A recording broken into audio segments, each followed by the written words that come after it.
Dear participants, I hope you can hear and see me. Yes, at this stage I am remotely, but and at the same time, I have a contact person here, and that's why it is safer for me to be remotely. I will try to be very short, similar to the previous speaker, because many things have been covered already. But if anyone does want to understand our practice, Latvenergo practice, do find me out, and I am ready to find this information at any point. Continuing what Harald said, this comparison, ladies and gentlemen, we are trying to land in Riga airport. The landing will be abrupt, but the weather conditions are not to our benefit. There will be turbulences, so buckle your seat belts. Those who want to note things down, be prepared, because I will move through my presentation very swiftly. What is the goal of risk management in Latvenergo? 3 parts. Taking decisions. This is an element where we take or count on risk management. Working environment, again, and whether we in our activities comply with all the legislations. And the 4th element would be the goals of the company. And going to our goals, when going to our goals, we will encounter some obstacles, and risk management will come to our aid. Who is responsible for risk management? Our answer would be the council. The council is responsible for supervision, seeing whether it is efficient, where is compliant. If not, then this is the board. The board is the one overseeing daily processes, but the council is the one who is responsible. If I wanted to tell theoretically about risk management, there are several elements and several involved and responsible persons. This is description, and these are the people responsible for that. But I would like to simplify everything and go through 5 elements necessary for risk management. First one, to identify risks, not only to see all the risks, who could be very many, but to understand which ones are priority risks. Second, to define appetite of risks. So there will be risks always, but you have to understand the benchmark, the boundaries, the risks that you can tolerate and risks that cannot be tolerated. At the moment when you feel comfortable, this is a normal risk that will always be there. Then main risk identifiers. These are the signals, and we will understand whether this risk indicator is with an upward or with a downward curve, to understand whether this risk might be topical for us. And the 4th, one of the most important elements, is the company environment or culture, risk culture.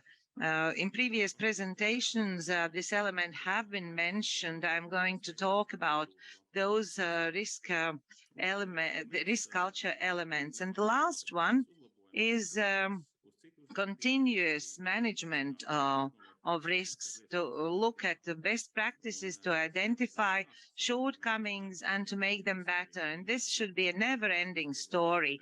As soon as you encounter or see a risk, you try to mitigate it, to manage it, and everyone should continue doing it for eternity. About the identifying risks, two things I wanted to say. Let us not exaggerate with the number of risks. We have on top about 40 most important risks, but although this figure is too big, we are trying to concentrate on those first 25 risks. Although I would say that the number of those risks is too big again, and the council said that in the nearest future, they will expect the number of these risks to be diminished. Although at the moment there are specific circumstances, geopolitical circumstances, the number of risks at the moment is too big to be managed.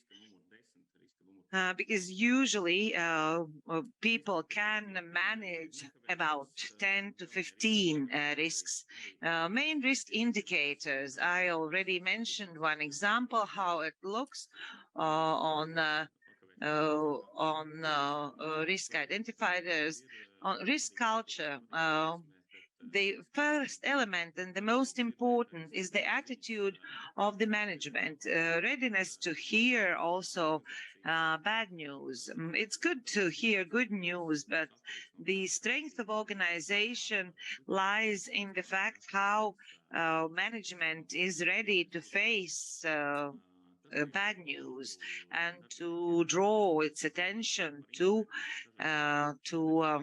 risks. And that also fosters for employees to inform management about appearing risks.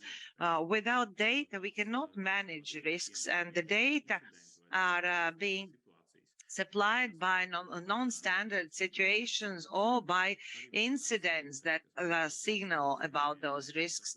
During management meetings that happen once every 3 months, when managers are telling about events happening during the last month, management usually mentions also bad things, things that we haven't achieved, thus proving that we can also tackle difficult situations. Managers also do random checks because in some places there are still resistance towards supervision on and checks. And one thing how to tackle these risks is to talk to people, to go there on spot and to understand what are the problems that should be solved. And proactive identification of new risks. New risks will always appear, and we should be ready for the environment around us to change. For example, 24th of February, and after 24th of February, synchronization with Bell network and supply risk appeared. Already from the 25th of February, we we implied some measures to mitigate these risks. And supervision. In supervision, everyone is involved, doing its best to make the system, overall system, better. And finally, what Elina have said, namely the evaluation of maturity, self-evaluation. We first evaluated maturity in 2019. Every year we carry out self-assessment. We also take into account experience of other organizations. We are not saying that we are the best ones. We are always ready to learn from others, from best practices, not only in Latvia, but also internationally. If you have any questions, you can contact me at any time. Thank you